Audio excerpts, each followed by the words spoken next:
Lucas had been a very wealthy farmer, but he hadn't managed his farm wisely and had been very careless with his money.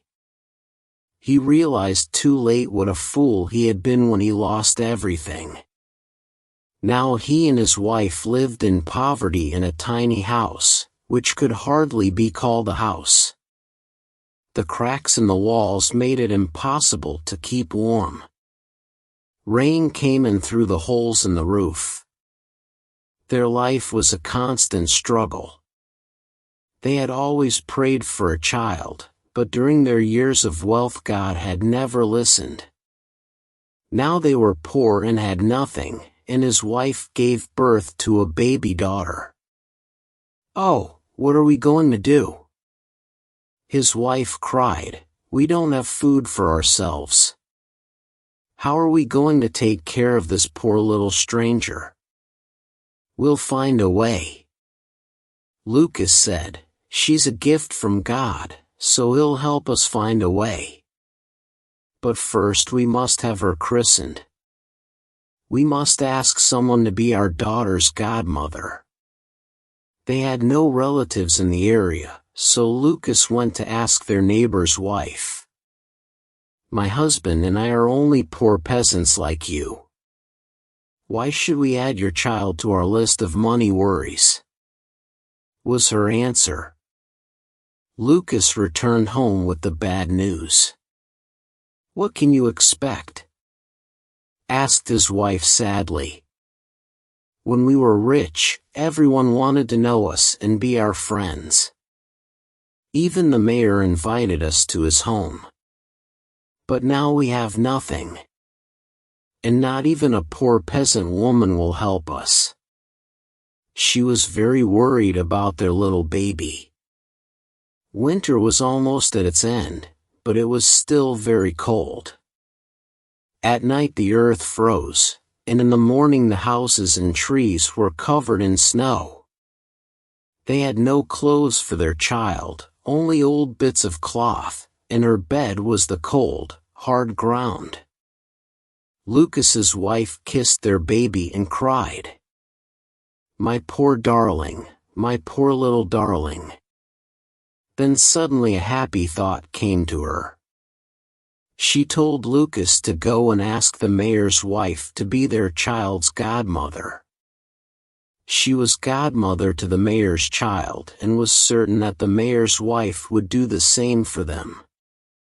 Lucas didn't feel so certain, but he went to ask her.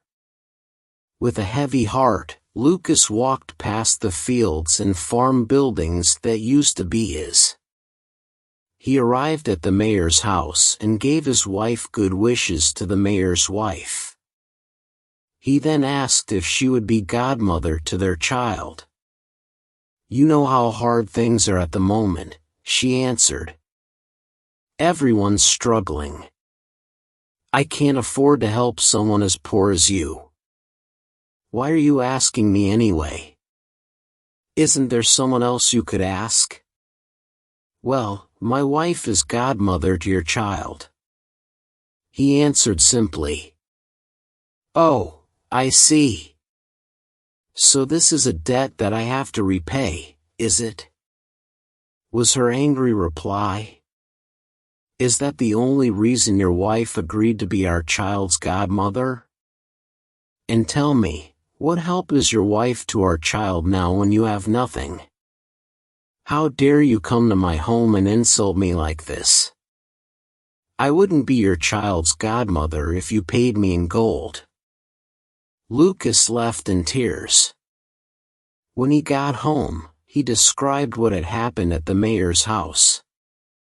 His wife was desperately unhappy, but he told her not to be discouraged. He was going to take their child to the christening himself and ask the first person he met on the road to be her godmother. His wife, crying, wrapped their child in an old blanket to protect her from the winter winds and put her in her father's arms. Lucas dressed as warmly as he could and started on his journey. He carried his baby sadly but proudly along the road.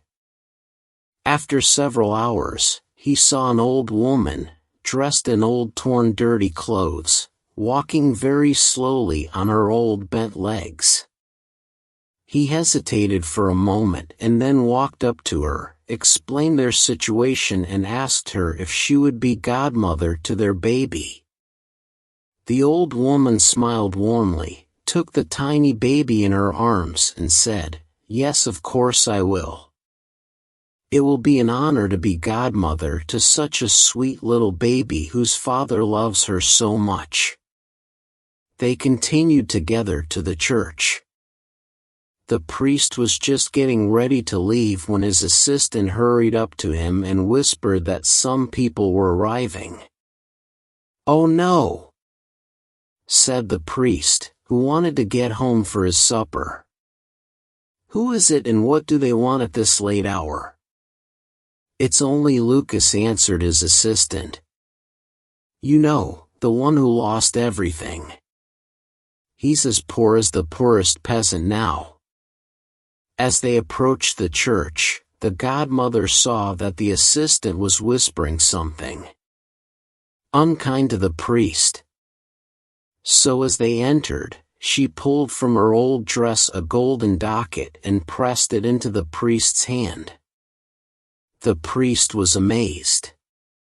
He looked at the ducat, then at the old woman in her torn clothes.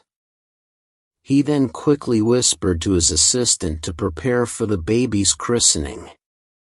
The christening ceremony that followed was suitable for the wealthiest of merchants. The little girl received the name Marischka. After the christening, the priest walked with them to the door of the church. His assistant walked with them all the way to the gate, hoping for a nice reward. The old woman gave him a golden ducat, which she received gratefully.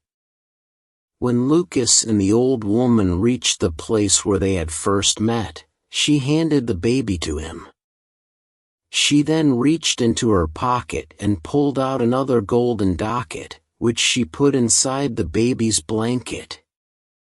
She smiled at Lucas and said, "This is my gift to your child. This will provide enough money to bring her up well and give her everything she needs. This child will bring you and your wife great joy and comfort, and when she grows into a woman, she will have a long and happy marriage." The kind godmother then touched the ground and suddenly a beautiful rose bush appeared, and sweet-smelling flowers. Lucas bent down to admire the lovely flowers and then turned to thank the old woman. But she was gone. He was amazed and confused. "Goodbye," he called. "Thank you, kind godmother." He stood there, holding little Marischka, looking all around him. He would probably have stood there for hours if Marischka hadn't started crying for her supper. So he began walking, and as he walked, he thought about all the wonderful things that had happened to him that day. At one point he stopped and felt in Marischka's blanket to make sure that the ducat was still there, that he hadn't dreamed it. He took it out, and suddenly it became 10 ducats and fell out of his hand all over the ground. Again he stood there not speaking, full of amazement. He gathered the ducats out laughing, put them in his pockets, and almost ran with Marischka back to his home. Lucas's wife had been waiting anxiously at home, hungry, thirsty and cold. There was no food in the house, and no money. She was very surprised when Lucas ran in with a happy smile on his face and told her all about the kind godmother. When he finished, he told his wife to take the godmother's christening gift out of Marischka's blanket. The wife reached in and pulled out the ducat. Suddenly there were 10, 20, 30 ducats. She cried out in happiness and surprise. The ducats flew out of her hands and rolled all over the floor. They both began to pick the ducats up. But wherever there was one, another 10 appeared. In the end there was a beautiful golden pile shining in front of them. They fell onto the floor, laughing and crying at the same time. Then Lucas's wife was suddenly full of fear. Could this money be an evil curse? Maybe the woman is an evil spirit who wants to buy our souls. Lucas laughed. Don't be silly, he told her. What evil spirit would go into a church? But Lucas knew this godmother wasn't an ordinary woman. Maybe she was a good spirit sent by a god to help them. He warned his wife, however, that they must guard their secret. He told her to hide the money and not tell anyone the true story. He then took one ducat for the mayor to change so he could buy eggs, flour, bread, and milk. When he asked his wife what else he should buy, she immediately answered, our land, our house, our animals, our fields. Tomorrow morning Lucas replied happily. Then his wife became very serious and said, but Lucas, please manage them more carefully. This time, Lucas took her in his arms and told her quietly, I promise to do this. For you and our child. I've been very silly and caused us much unhappiness and worry. But I've learned my lesson. Please believe me. He then left to get their supplies. While he was out, his wife sat holding her baby and dreaming happily about their future. After some time, Lucas returned with the mayor's servant who was carrying buckets of fresh milk, a basket of eggs, and some wonderful cakes. The mayor's wife sends her good wishes to you, boss, and has sent me to help you in any way I can, the servant told her. Lucas's wife thanked her and watched as the servant then began preparing a fine soup for them on the fire. Lucas had also bought 3 soft feather beds which he put by the fire. The next day, Lucas went to buy back their farm. The mayor's wife was extremely curious to know how Lucas and his wife had become wealthy. Again since his visit to their house the day before. So while Lucas was out, she visited his wife and asked questions.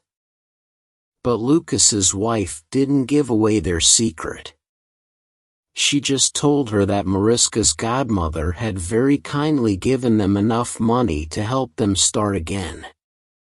After the mayor's wife left, Lucas's wife sat by the fire, thinking about their kind godmother. She thanked her for giving them a second chance in life. Lucas did buy back all their property, and this time he managed it wisely. He built handsome, solid farm buildings and a beautiful house for his family. He bought the very best animals, and in the fall, his fields were full of healthy golden wheat and corn. His farm became the best in the region. Lucas and his wife were loved and admired as they were good neighbors, generous and helpful to any poor farmer who was having bad luck. Mariska was a wonderful child. She gave Lucas and his wife great joy and comfort as her godmother had said she would. When she became a woman, her beauty attracted a wealthy prince who asked her to be his wife. She married him and lived a long and happy life. Lucas and his wife grew old in good health. In the evenings they often sat by the fire and talked about the time when the kind godmother appeared and changed Lucas's luck.